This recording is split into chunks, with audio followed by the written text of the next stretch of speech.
All right, what do you think about for number 1? What was your answer? C. I'm with you. Boom. What do we get as our solution for the second one?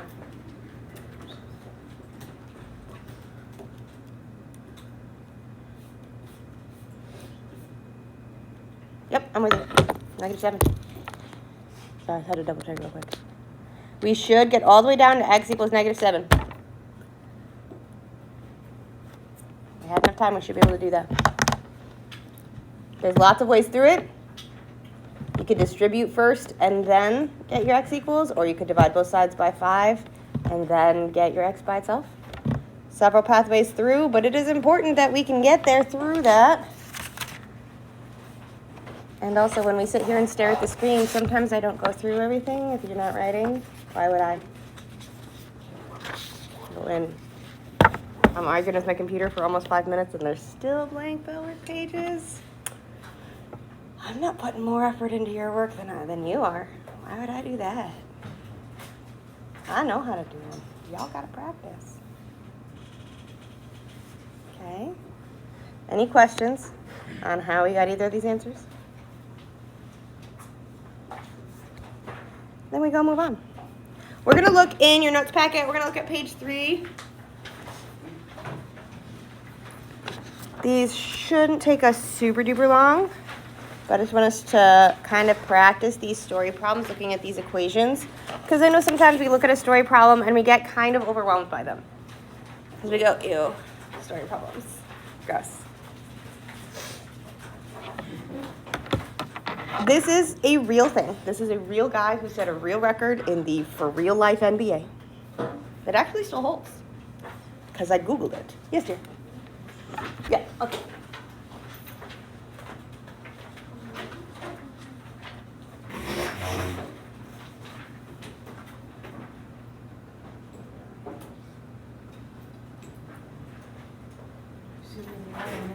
Happy face on that shirt the diary is for. All right, so this is on page 3. There's 2 story problems here we're going to look at. And so this is a real thing. In 1962, Wilt Chamberlain set a record for the most points scored in a single NBA game. He got 28 points from free throws and made X field goals. Yes, I did look it up. They're called field goals when they're not free throws and they're not three-pointers. Who knew? Because I went, that seems wrong. It was right. I Googled it. At least according to Google. Thus endeth my sports knowledge. So if Wilt scored 100 points in that game, we want to see if we can figure out how many field goals he made. So first thing we need to do is we need to say what our variable is and what it means. So what letter are we using in this one? X. They actually tell us this one in here. He made some number, X, field goals. We're going to let X be the number, but you can write out the word number, or you can use for like the hashtag, it means number, the number of field goals. That's what we're trying to find out. If we don't know what to make our variable be, it's going to be what the question is about. They want to know how many field goals he made, so that's what we're going to find out, is how many field goals. The question gives you a big clue into what your variable will be. So, how could we write an equation for his game? Yeah. We know he got a total of 100 points. So whatever happens, we are going to have it equal 100 points. That is the grand total. He got some points from field goals and some points from free throws. So we know he got 28 points from the free throws. So we can add those in.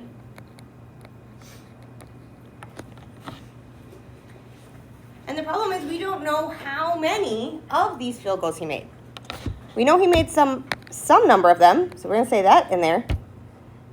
And if we had 1 point per field goal, we'd be done right here. but it wasn't 1 point per field goal. So with 2 points each is the key word that tells us what to do with this. Each or per or for every, those kind of words tell us we need to multiply that. That's giving us a slope. If we have a per, if we have an each, or a for every, that is going to be our slope every time. Or at least it means we multiply it. So we need to take this 2 for every x. Each x gets a 2. So the first x gets a 2, the second x gets a 2, the third x gets a 2. Every x gets a 2. So we have our 28 points in addition to the 2 points for every one of these, up to a total of 100. That's our equation. What could we do to solve this? Subtract the 28 from both sides. Absolutely right. I'm going to minus 28 from both sides. That's going to give us that 2x equals 100 minus 28. It's going to give us 72. What do we do next?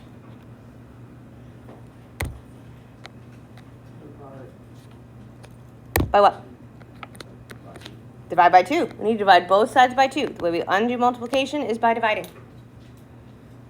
What is 72 divided by 2?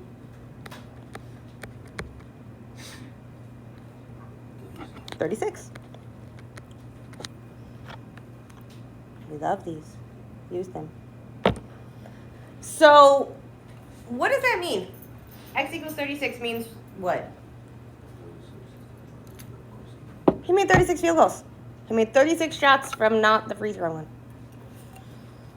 In one game. That's a lot. He scored, that's an E, 36 field goals, or he made 36 field goals.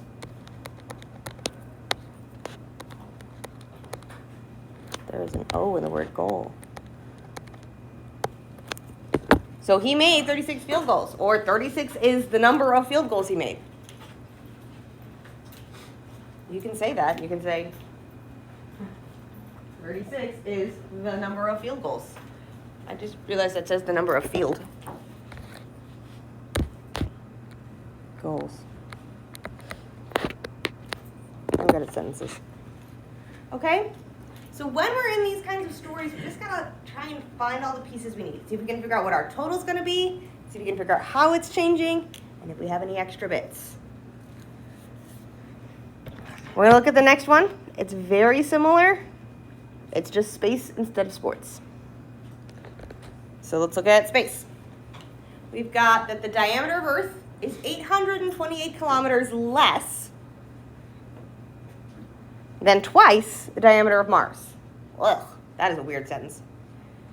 If Earth has a diameter of 12,756 kilometers, what is the diameter of Mars? What is it we don't know? Diameter of Mars. Because I know the diameter of Earth. Tells me that right here. I don't know Mars, so this needs to be my variable. You can use any letter you want. You can use M, you can use X, you can use Y, you can use a heart, you can use a happy face. I don't care. But we're going to pick a letter to be the diameters of Mars. So what letter do we want to use? M. We can use M. I do not care what letter to use. It is a placeholder. I would use emojis, but I can't draw them reliably. They look crazy pants. All right. So now we got to kind of dissect this sentence because we got a whole lot of information here.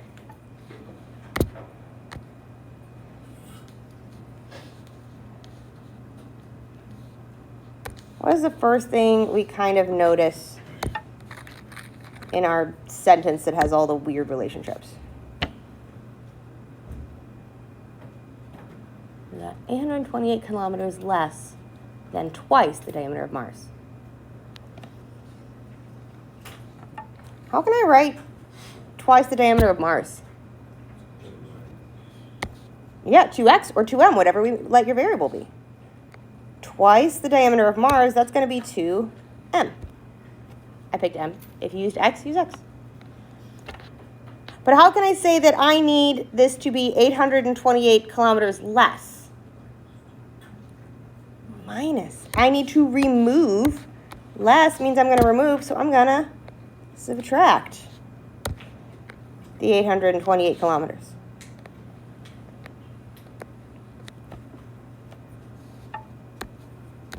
So we know that twice the diameter of Mars, we need to get less 828 is Earth. Because we know that Earth is 828 less than twice Mars. I don't like that it's all backwards when we write it this way, but it happens. But this is equal to the diameter of Earth. And our diameter of Earth, sorry, just trying to switch to the right color here. We know the diameter of Earth, they gave it to us. It's this guy over here. Our 12,756.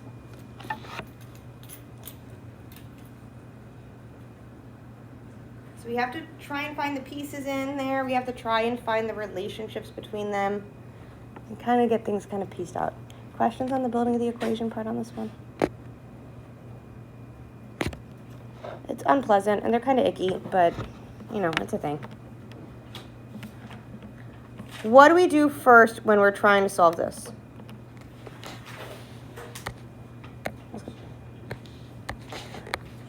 Yeah, I'm going to deal with my adding and subtracting first because I want to know what m equals. We want to try and figure out Mars.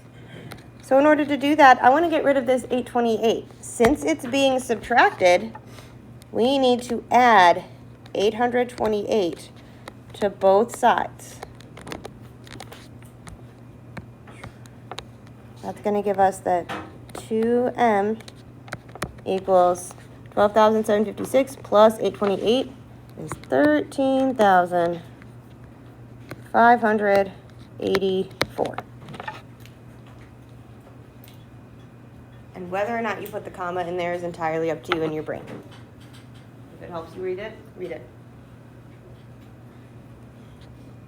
But you do not have to have the comma there. What are we going to do next trying to figure out m? Divide by 2. So we're going to find out, oh, I'm going too far down. M is, what do we get when we divide by 2?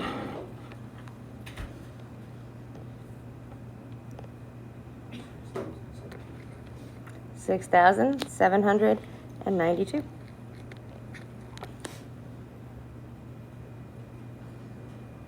So our final answer in context is that the diameter of Mars is 6,792 kilometers as our unit, just because everything else is in kilometers. So the diameter of Mars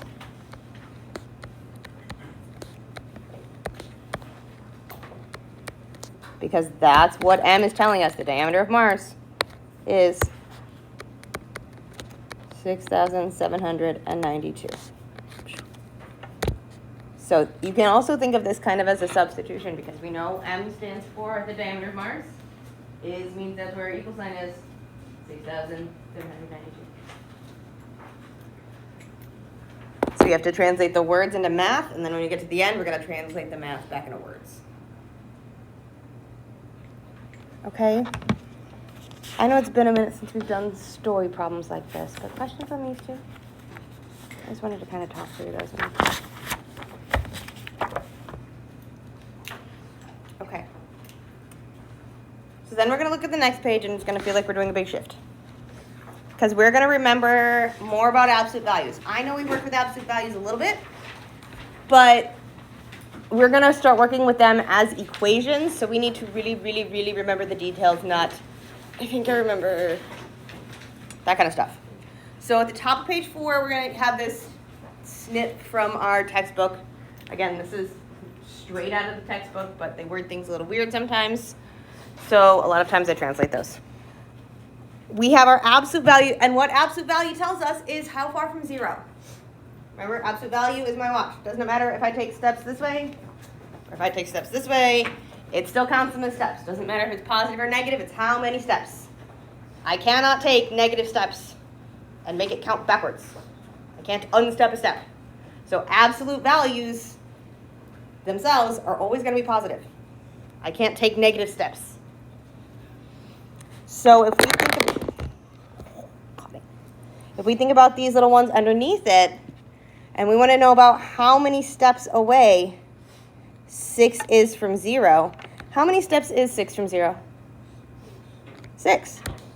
That's looking at positive 6, and we want to know how many steps it is from 0. 0 is always our home base. Well, it's 1, 2, 3, 4, 5, 6 steps away. So the absolute value of 6 is 6.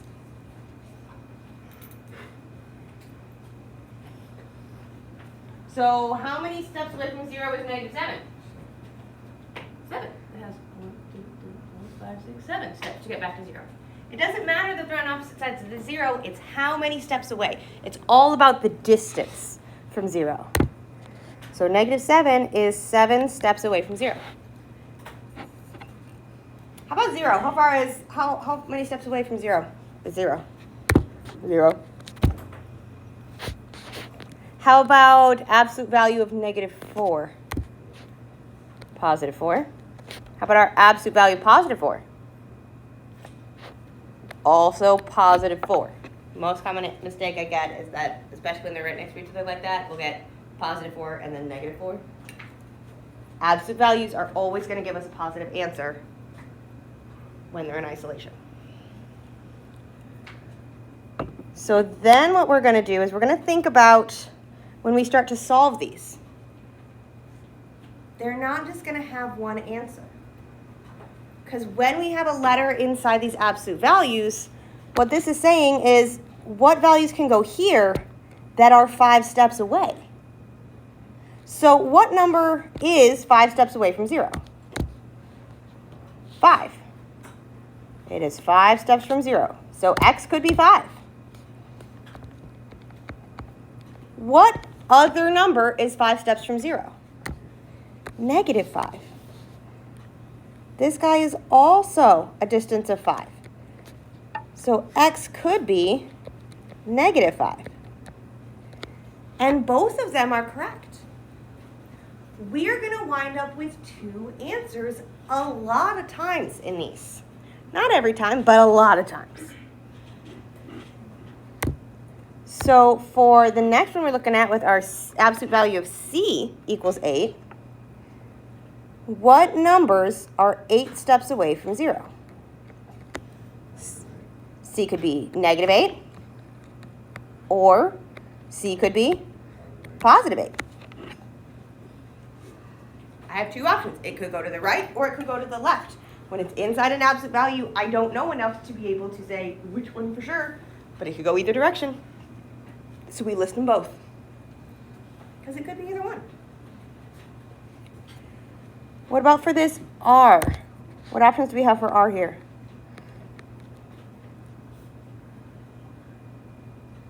The absolute value of R is 3. So what could R be? R could be negative 3, or R could be positive 3.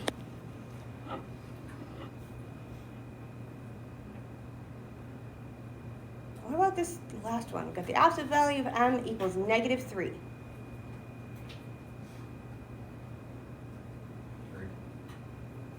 Is 3 negative 3 steps away from 0? Can't have negative steps. I can't unstep a step. I cannot have an absolute value that equals a negative number. This doesn't exist. I can't count negative steps. It doesn't matter which way I walk in the wrong direction to make it uncount steps. So this has no solution, and no solution is a valid answer. This does not exist. No solution. If you are getting no solution for every problem, double check with me. But it will occasionally happen that we get something that has no solution. If we think about those graphs we drew last chapter with our absolute values, What this is saying is what x value would give us a negative on this guy? Nothing. I have no x values that are going to give me a y down here. So absolute values will not equal negative numbers. If we think about our V-shaped graphs, it just means it's somewhere down here where the V isn't. Okay? So when we're working these with equations, we're going to have sometimes extra bits. So we're going to have to go back and do some checking on things, just because stuff is weird. So just like we had for our equations, we are going to have a list of things for solving our absolute values, steps for us to solve. So down here, it's very, very, very similar to what we did with our equations, but this is going to be a phrase we use in several chapters. So as we start getting into more complicated equations throughout the year, we're going to use this phrase a few times. So our very first step when we are solving absolute values is going to be to isolate. What that means is I need the square root the absolute value, by itself. Get the absolute value by itself. As we are working with absolute values, what I want us to think about is the bars work like a jail cell. I can't put anything inside the bars or take anything out of the bars until it's all by itself. It has to be all alone before I can open the door. It is like a little jail cell. Nothing in, nothing out until it's all by itself and isolated. So when we're working with absolute values, I have to get it alone first. And I'll show you what I mean by that. Our second step is going to be to split. Just like we had before, how we had our positive 2 or our negative 2 or our positive 8 and our negative 8. We're going to need to split it into its two possible options.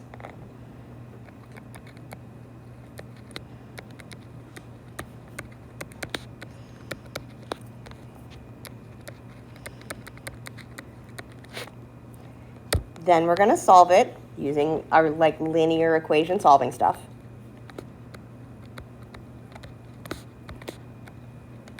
We're going to get to usually x equals or whatever our letter is.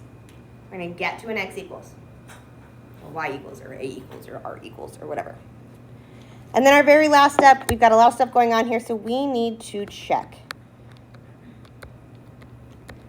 Which means we're going to substitute it back into the original equation and see if it still works. Because sometimes, and this is going to be something that shows up throughout the year, sometimes we get something called an extraneous solution. And what an extraneous solution is they make us do all this work, and then it doesn't even count as a real answer. And oh my gosh, they are so extra. Oh my God. And yes, I will do that voice every time. And it's so extra. Oh my God. It only gets a little bit annoying. But extraneous solution just means we got an answer and we substituted it back in and it didn't work. So when we check, if it doesn't work, it's called extraneous.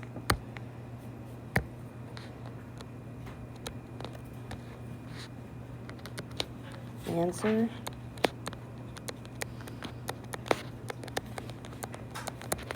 That does not check. So if we do not get a check that works, it's probably extraneous. Either that or we made a mistake somewhere else. So double check that part too.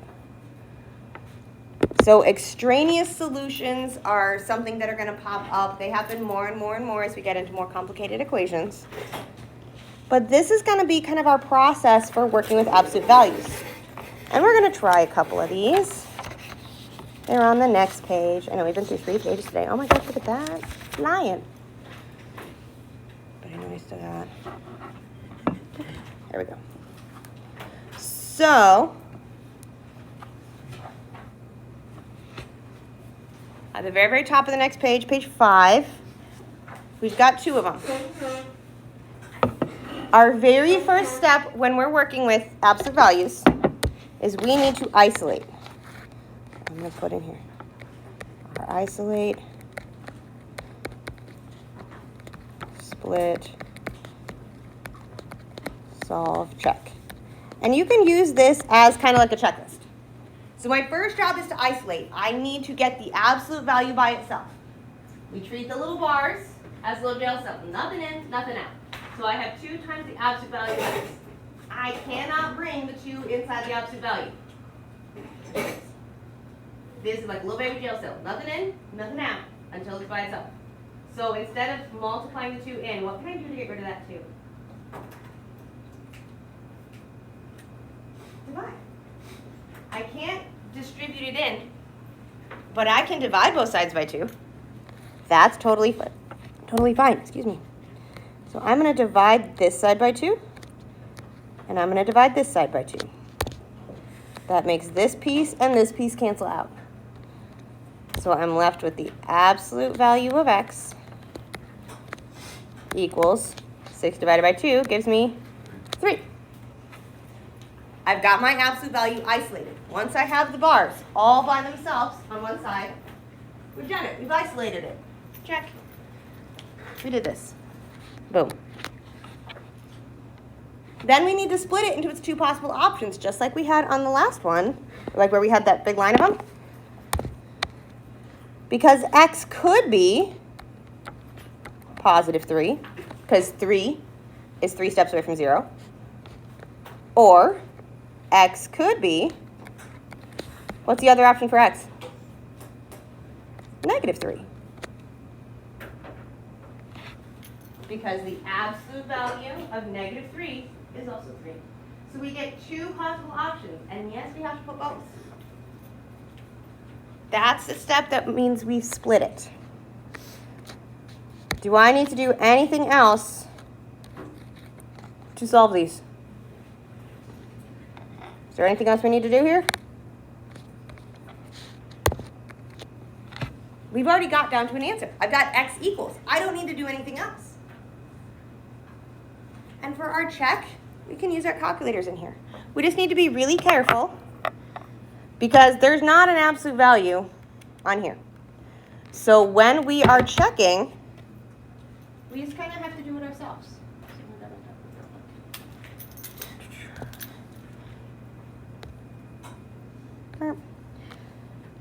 So we know that we have our x of positive 3.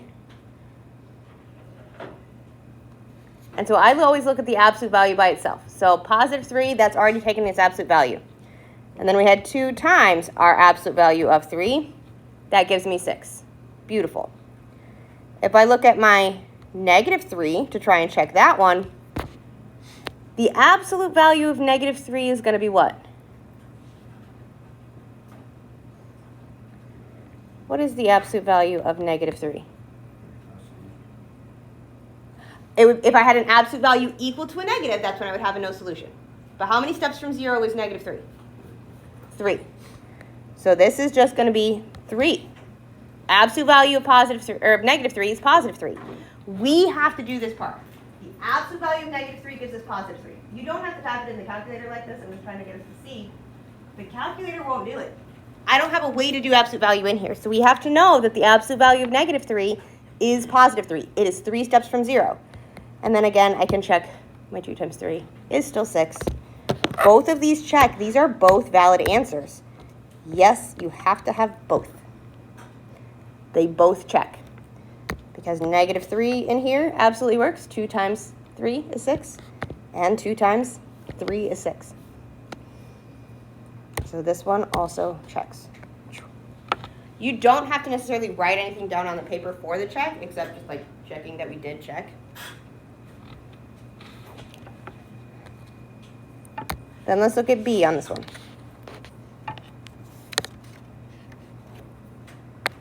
So what we're going to do here, we need to first get our absolute value all by itself. Do I need to do anything to get my absolute value all by itself here? No, it's already isolated. I don't have to do anything with it. So I can just take and do my split because I've already got it isolated. I don't need to do anything. When we split, we need to take the whole piece that's inside. because this thing could equal our positive 15. Those absolute value bars might not be doing anything. Or this thing could equal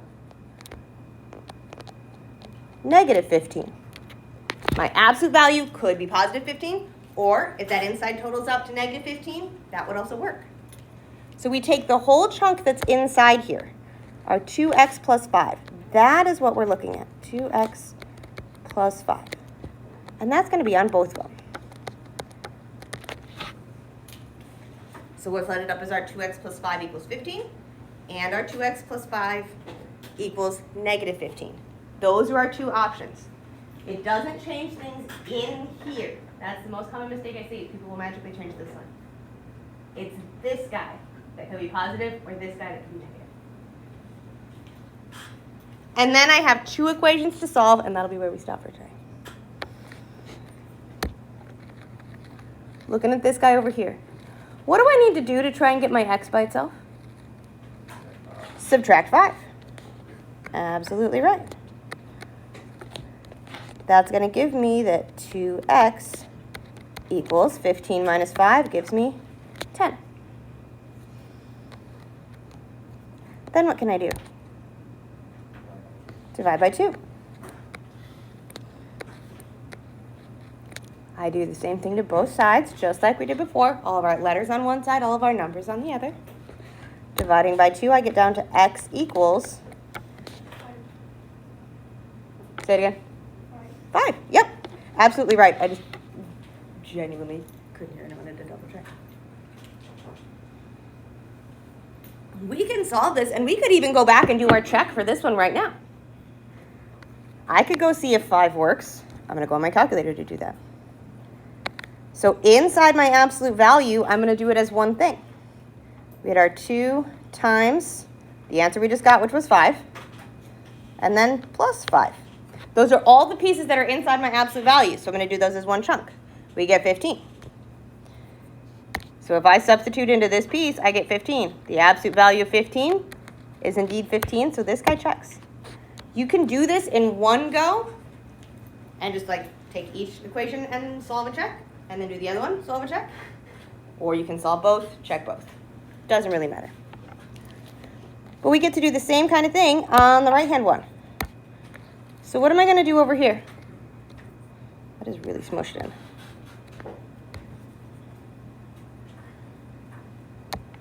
I have 2x plus 5 equals negative 15 over here.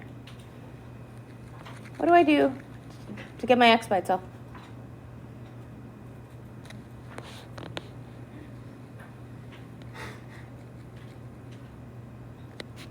What do I do? Subtract the 5. We're actually going to follow the same steps because it's the same expression on this side of the equal sign. This number is going to be different, but the steps here are going to be exactly the same. So we're going to wind up with our 2x left over here. But what is negative 15 minus 5? Negative 20. That's somebody borrows 15 bucks from me, and then they borrow another 5. They now owe me 20 bucks. They do not owe me $10. They owe me $20. Way more. Okay? So again, negative numbers, think about somebody owing us money. We're so much better with that. Because you got to pay me my 20 bucks. Like, I want that back. So then what do we do? Divide by 2. Same steps. The process is the same. But our answer winds up very, very different. Because what is negative 20 divided by 2? Negative 10. So then let's see if we substitute negative 10 up here, if this actually works. We need to check it. So I'm going to do that in my calculator. And I can do that by substituting this inside this expression that's inside my absolute values. So I want to take my 2 times that negative 10. When you're putting a negative in these calculators, you have got to use the negative that's down here at the bottom. Has to be, or it will not mark it right. My 2 times negative 10 plus 5. And you can do it in one chunk like this, or I could do it in 2 steps. Either way is fine. We get negative 15. So if this piece in here is a negative 15, the absolute value of negative 15 is indeed positive 15. So So it does check. Okay. Questions on this one? Okay. We're going to go ahead and stop right here. You guys have homework 1, which has all of our equation stuff on it. We talked through those story problems today. Homework 1 is not due until Tuesday. There are no absolute values on homework 1, though. So, no. Turn in homework 2-1 on Tuesday. Because we don't have school on Monday. Don't come in. So turn in homework 2-1 on Tuesday. Don't forget about the Canvas assignments we have up on the Canvas page. One of those is due today. And then, I know you're going to get mad at me for this. I'm going to give you homework 2. Because this is the one that has all our absolute value stuff on it. This will be the same one for Tuesday, so I'm not going to give you like 3 days in a row. Very rarely am I going to give you new worksheets 2 days in a row, but it happened this one because our solving stuff was a very short day. So I'm going to give you this, then I will be done. This is not due until Wednesday because we're going to keep talking about it when we come back on Tuesday. So this has some solving stuff you can do, some review stuff you guys can do, and if you don't start on it over the weekend, I don't care. It's your page, no paper. But if you work on some of them, then you can check stuff on Tuesday and see how we're doing. So I'm going to give them to you. It's your paper, your choice. But, yeah, I'd rather you have more days to do stuff than less days. Okay? So, have a great long weekend. Sleep, rest. Get rid of any of the colds that y'all keep sharing with me. Because I have been congested all week. So, slip those off, whatever those are.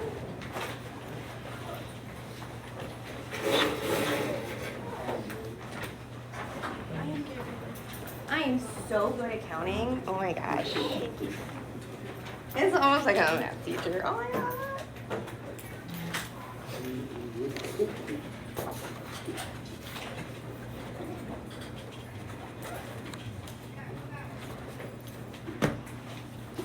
Okay. Cool. I'm happy with where we got on that. Where did my Post-its go?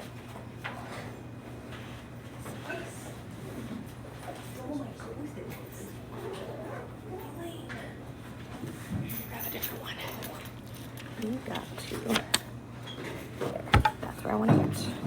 That leaves us with 6 to do on Monday. Perfect. Love it.